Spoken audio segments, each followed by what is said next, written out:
Hello, you're watching Addleshaw Goddard's Employment Channel news programme. There's been a number of interesting cases on the transfer of undertakings, protection of employees regulations recently. And in today's programme, we're going to look at some of the key TUPE cases in the last 12 months. Kerry Hughes, a managing associate in our employment team who specialises in TUPE issues, talks us through these cases in more detail, including lessons to learn for employers. There's been a flurry of cases on TUPE in the last 12 months. A number of these cases relate to service provision changes. To recap, a service provision change occurs where a client engages a contractor to carry out activities or services on its behalf, or reassigns such a contract to a different contractor, or where the client brings the activities or services under the contract back in-house.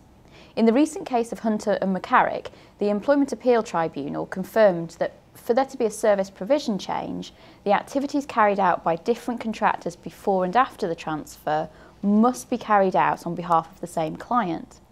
The claimant in this case, Mr. Hunter, managed a property portfolio, and in his unfair dismissal claim, he tried to rely on a TUPE transfer to argue sufficient qualifying service. The EAT held that on the facts of this case, there was no service provision change, as there had not only been a change of contractor, but also a change of client. So employers need to be aware of the identity of the client must stay the same, pre-transfer and post-transfer, for there to be a TUPE transfer in connection with a service provision change. However, it's important to consider whether the circumstances would give rise to a Type 1 TUPE transfer in any event, i.e. due to there being an undertaking or a part of an undertaking that transfers. Another key question when deciding whether there's been a service provision change under TUPE is whether the activities carried out by the incoming contractor are essentially the same as those carried out by the outgoing contractor. This was the question for the EAT recently in Enterprise Management Services Limited and Connect Up Limited. Here, Enterprise provided IT services to about 80% of Leeds City Council schools. The new contract was awarded to Connect, and Enterprise argued that there had been a TUPE transfer of its employees to Connect. The EAT confirmed that there was no TUPE transfer. The new contract with Connect didn't include any service cover in relation to curriculum matters, which represented around 15% of the work Enterprise previously carried out. Also, Connect lost a significant number of schools to other contractors under the new contract and serviced fewer schools than Enterprise had done previously. This led the EAT to conclude that the activities carried out by Enterprise and Connect were not essentially the same, and so there was no TUPE transfer. This case doesn't give any further guidance on the legal test for determining whether the activities are the same pre- and post-transfer, and this area remains unclear and very fact-specific. So, we'd urge employers to treat the decision cautiously and not to rely on it in substitution for carrying out an appropriate analysis of their particular factual circumstances when considering TUPE application and implications. The last case that relates to service provision change is Nottinghamshire NHS Trust and Hampshire and others. Here, the EAT considered whether TUPE applied to the transfer of care services from the NHS Trust to private sector providers. In this case, a residential care home operated by the Trust closed down. The residents were rehoused to their own homes and their care was transferred to the private sector providers. The Trust argued that the employees had transferred to the private sector providers, but the EAT found that there was a fundamental difference between the old and the new care arrangements. As a result, there was no relevant transfer for the purposes of TUPE, and the Trust was potentially liable for claims made by former care workers. This decision is potentially significant for the NHS and its employees, given the current NHS and social care system reforms. There's also been a couple of cases recently relating to employees' terms and conditions following a TUPE transfer. In general, an employee has the right to continue his or her employment on their existing terms following the transfer. Any contractual change to the employee's detriment is not effective if it's by reason of or for a reason connected with the transfer, unless there is an economic, a technical or organisational reason entailing changes to workforce numbers and/or functions.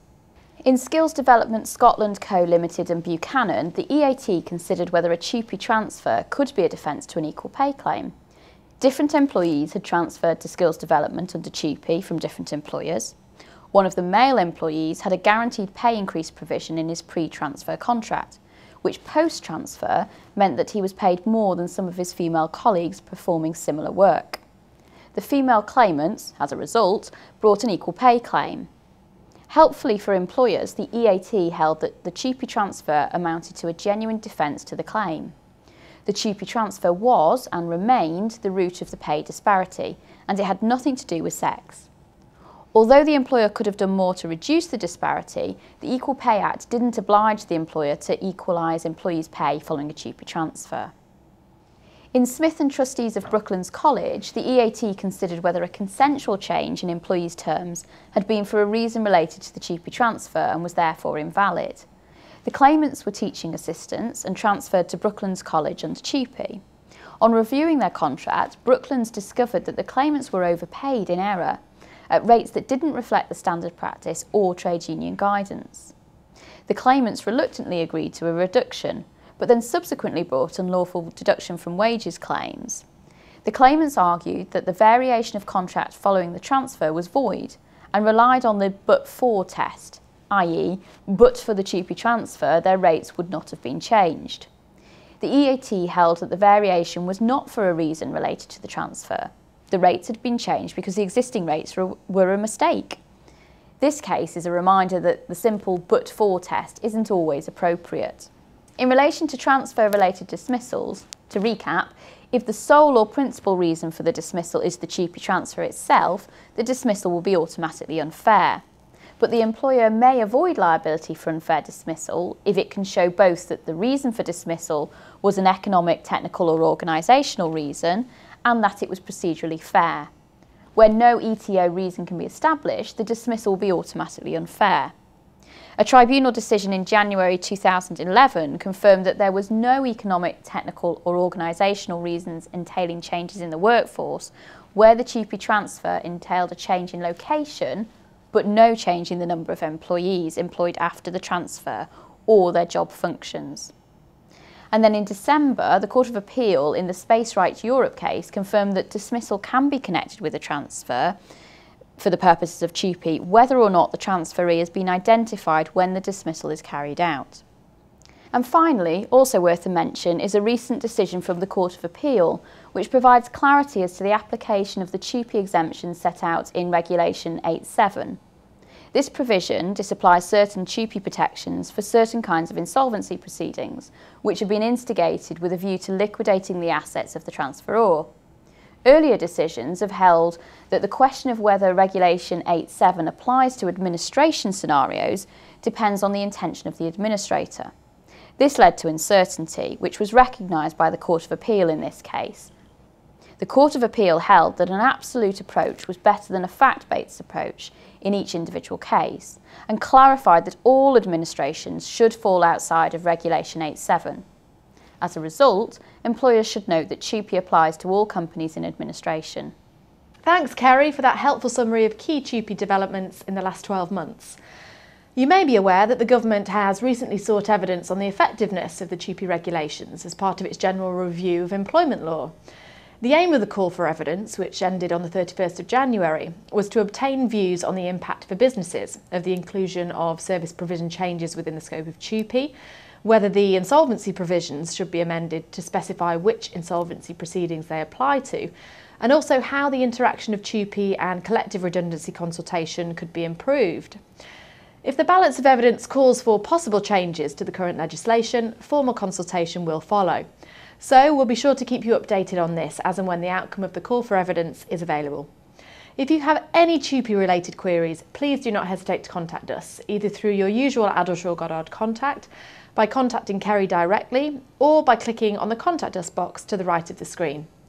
So that's all for today from Addleshaw Goddard's Employment Channel. Thank you for watching and goodbye.